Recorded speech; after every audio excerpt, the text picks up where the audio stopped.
tardes, bienvenidos a un nuevo vídeo.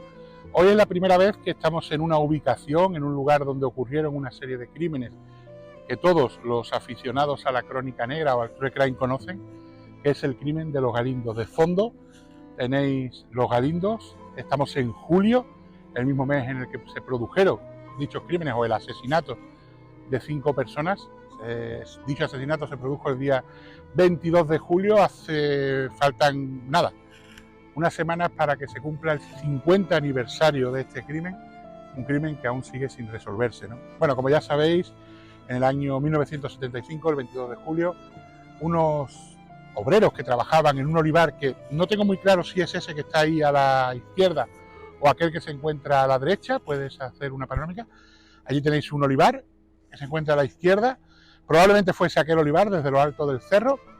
Uno de los operarios, llamado Fenet, que en realidad ese chico no tenía que estar haciendo labores de los olivos, sino que él tenía que estar en el cortijo porque era su trabajo, él trabajaba en el cortijo, era un chico para todo, pero ese día José, uno de los tractoristas, le ordenó que se fuese al olivar con el resto de compañeros, cosa que a él le molestó mucho, pero claro, visto con retrospectiva, pues hay que decir que creo que le salvó la vida, ¿no?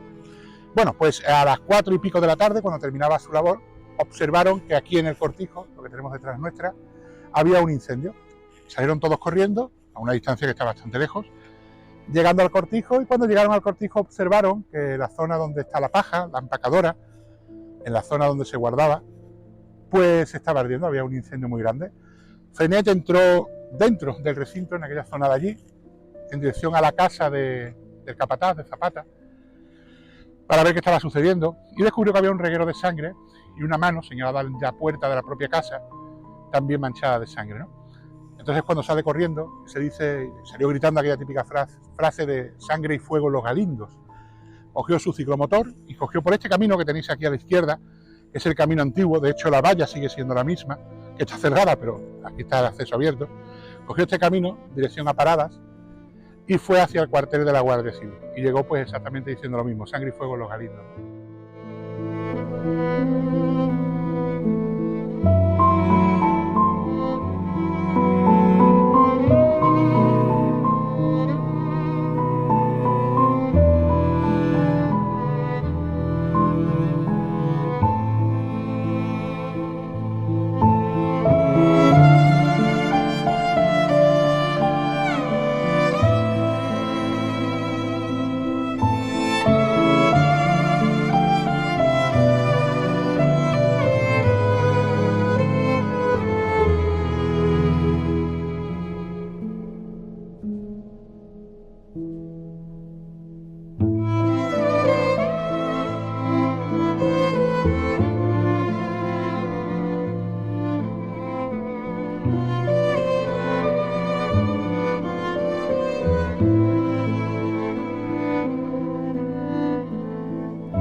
Cuando regresó con 2 guardias civiles montados en la misma motocicleta, porque no tenían otro vehículo, o sea, 2 guardias civiles en una motocicleta y él y un compañero peón en otra, pues la Guardia Civil se dirigió a la casa de Zapata, que estaba cerrada con un candado, y de un disparo abrió la puerta de la casa, ¿no?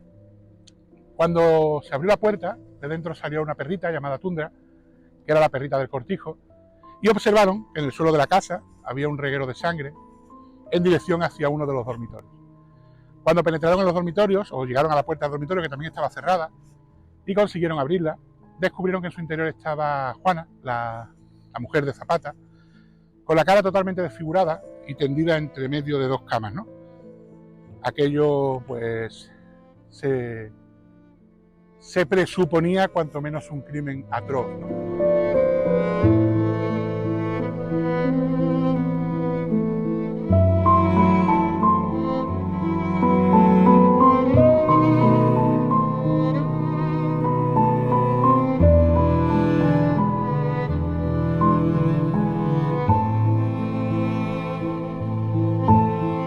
La Guardia Civil, además de cuando descubren que se han producido estos crímenes, se va a buscar a un secretario judicial, al juez para el levantamiento de los cuerpos, y también a un médico forense o un médico que pueda hacer dicho levantamiento.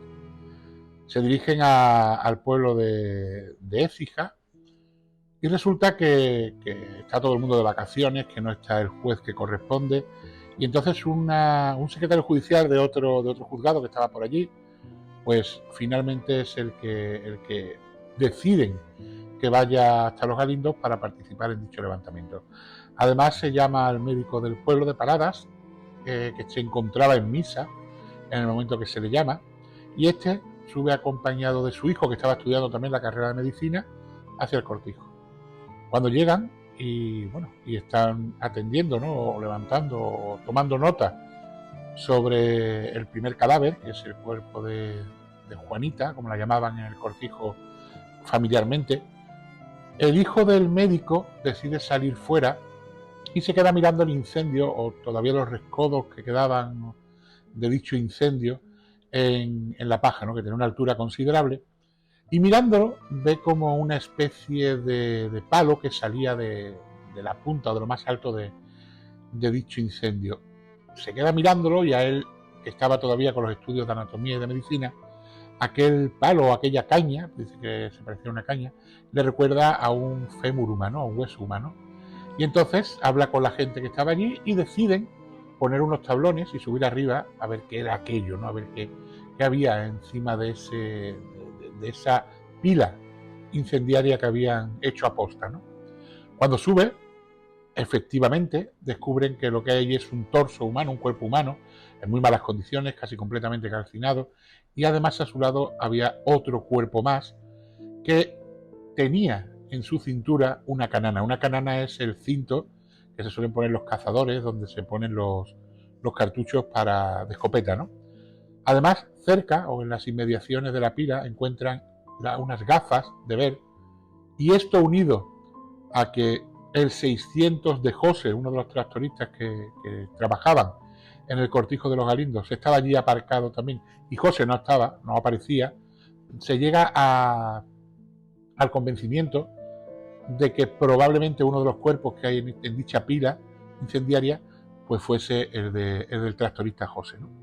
Claro, ahora mismo contábamos con el cuerpo de Juanita o de Juani, que estaba dentro de la casa de Zapata, el cuerpo de José y de una tercera persona que aún todavía no se había determinado quién era. Pero al poco tiempo, tenéis que tener en cuenta cómo aquello tenía que ser un hervidero de gente, cómo personas del mismo pueblo de Paradas, que se encuentra muy cerca, ya se iban acercando al cortijo de Los Galindos con noticias e informaciones. Entonces, al poco de encontrar los cuerpos en la pila incendiaria, pues llega la noticia de que José había ido a recoger a su mujer, a Asunción, y ésta había subido con él al cortijo. Entonces se presupone, o se tiene la idea, de que probablemente la persona que acompaña a José dentro de la pila, pues sea su mujer Asunción. Entonces ya tendríamos a Juanita, José y Asunción. Falta Zapata, que verdaderamente, porque aunque todavía hay algún trabajador que no ha aparecido más, pero la persona que se echa en falta aquí en este momento es a Zapata, al capataz. ¿Dónde está? ¿Dónde se encuentra, no? Curiosamente, el hijo del médico, junto con su padre y el guardia civil, los guardias civiles que había allí en el cortijo, deciden seguir el rastro de sangre que salía desde la casa o de la puerta del capataz, de Zapata, hacia el camino de salida del cortijo, ¿no? El camino que vais a ver aquí en el vídeo, que lo habéis visto ya, que llega a la cancela, ¿no? Siguiendo ese rastro de sangre, llegan a una zona en donde desaparece, pero justo al borde del camino hay como digamos, un apilamiento de paja extraño y además que es nuevo, ¿no? Que los trabajadores de allí no lo reconocían como que eso hubiese estado desde hacía días, ¿no? El médico se agacha, mete sus manos dentro de ese apilamiento de paja, de ese montón de paja, y entonces toca lo que parece ser otro cuerpo humano. Quitan la paja y descubren que el cuerpo que se encuentra enterrado o oculto debajo de ese montón de paja es el de Ramón Padilla, ¿no? Otro tractorista que también estaba trabajando ese día en Los Galindos. Y en este caso, además, existe una curiosidad, y es que Ramón había ido a cargar agua a una finca cercana, porque el pozo de Los Galindos estaba seco, no tenía agua en esos momentos, y entonces había ido a una finca cercana a cargar agua con su tractor, y cuando llega, o cuando decide volver de la finca, el tractor no arranca, y el mismo dueño de esa finca empieza a ayudarlo y tal, y viendo que el tractor no arrancaba, incluso en un momento dado, se ofrece a acompañarlo a Los Galindos para que vaya un mecánico y le eche un vistazo al tractor, pero justo en el último momento el tractor arranca y entonces Ramón decide cogerlo y llegar con él hasta la sala de máquinas del propio cortijo, que es la nave esa que veis al fondo, que se ve perfectamente, pues esa es la sala de máquinas. Entonces decide ir hacia la sala de máquinas y esto podríamos decir que le salvaría la vida a ese vecino que en el último momento pues no sale con él dirección al cortijo, ¿no? Claro, tenemos 3 crímenes de momento, 4 crímenes, mejor dicho. Tenemos a Juanita, a José, a su mujer Asunción y además también a Ramón, que nos lo acabamos de encontrar, ¿no? Pero sigue sin aparecer Zapata. Lo primero el primer análisis que se hace rápido es que Ramón llega con el tractor y al bajarse del tractor alguien lo está esperando con una escopeta y le dispara o le descerraja un tiro que le destroza las manos, ¿no? Se ve que el chico ve a la persona que le va a disparar, pone sus manos delante intentando protegerse y el tiro se lo pegan en las manos. Esto hace pensar, porque dentro del 600 de José aparece en la escopeta de Zapata, del capataz, y además la escopeta de Zapata tenía una característica y es que uno de sus cañones estaba estropeado y entonces solamente disparaba por uno. Tenía 2 cañones, pero solo disparaba por uno. Entonces, como Ramón le da tiempo de salir corriendo desde la sala de máquinas, va dirección a la casa de Zapata, toca en la puerta y después sale, da que pensar que la persona que estaba disparando pensó que la escopeta tenía 2 disparos, pero uno estaba estropeado y entonces tuvo que recargar el arma y ese fue el tiempo que tuvo Ramón para salir corriendo y coger el camino de salida de Los Galindos. Esta persona se ve que lo siguió y luego le descerraja otro tiro por detrás que hace que caiga al suelo. Y una vez que está en el suelo, le vuelve a disparar y termina con su vida, ¿no? Entonces, el primer sospechoso que surge aquella noche, digamos que es Zapata. La propia Guardia Civil dice que Zapata se ha vuelto loco, que había a lo mejor ahí un conflicto de celos entre la mujer de José y Zapata, y que en un momento de locura pues ha matado a todos, a su mujer y al resto, y que luego a lo mejor estaba herido o lo que sea y alguien lo ha montado en un coche y lo ha llevado a Sevilla, ¿no? Van llegando ya los dueños del cortijo, llega la mujer del marqués y llega el marqués acompañado del administrador en su coche grande negro. El marqués llega y digamos que bueno, se le pregunta, el marqués viene de Málaga, que había asistido al entierro de un tío que había fallecido. Y bueno, pues digamos que le hacen una especie de interrogatorio a la Guardia Civil, preguntándole algunas cosas, pero tenéis que entender la época que es. Este hombre era militar y además de ser militar hizo que se cuadrase la propia Guardia Civil mientras le hacía el interrogatorio, ¿no? Y cuando veía una pregunta que él no creía oportuna, directamente le decías que esa pregunta, ¿qué era? ¿No? Que como que ¿qué le estaban preguntando a él? Que si él quería, pues daba parte de ellos, que en el rango militar tenía un rango mucho mayor que estos dos, que los guardias civiles que estaban interrogándolo, ¿no? Curiosamente, el marqués decide pasar la noche en Los Galindos junto con el administrador y le dice a la Guardia Civil que va a estar allí por la noche, que se vayan todos, que él se hace cargo. La Guardia Civil le dice, mire usted, no tiene usted miedo de Zapata, de que aparezca y tal. Y él dice que no, que conoce a Zapata desde hacía mucho tiempo y que el miedo no le tiene ninguno, ¿no? Total que finalmente, pues decide pasar la noche allí, la Guardia Civil lo deja, y la Guardia Civil se instala, digamos, en el perímetro de la finca, ¿no? Efectivamente pasa la noche allí, Zapata sigue sin aparecer, al día siguiente tampoco. Imaginaros esa noche en Paradas, la angustia que se vivió, gente que cerraba sus puertas, las ventanas por miedo a que llegase Zapata, ¿no? Ese loco que había hecho que el calor tuviese un ataque de ira y acabase pues con 4 personas de momento. Pasan días buscando Zapatas, intenta encontrar con el perrito, se lleva a la perra Tundra, un bodeguero, la bodeguera, que era de la finca, pero no dan con Zapata no aparece, hasta que finalmente, 2 días después, justo detrás de la sala de máquinas, que la veis también en el vídeo, como he dicho antes, hay un montículo de paja que llama la atención con una horca clavada, ¿no? Una horca es esta especie de tridente que se usa para mover la paja.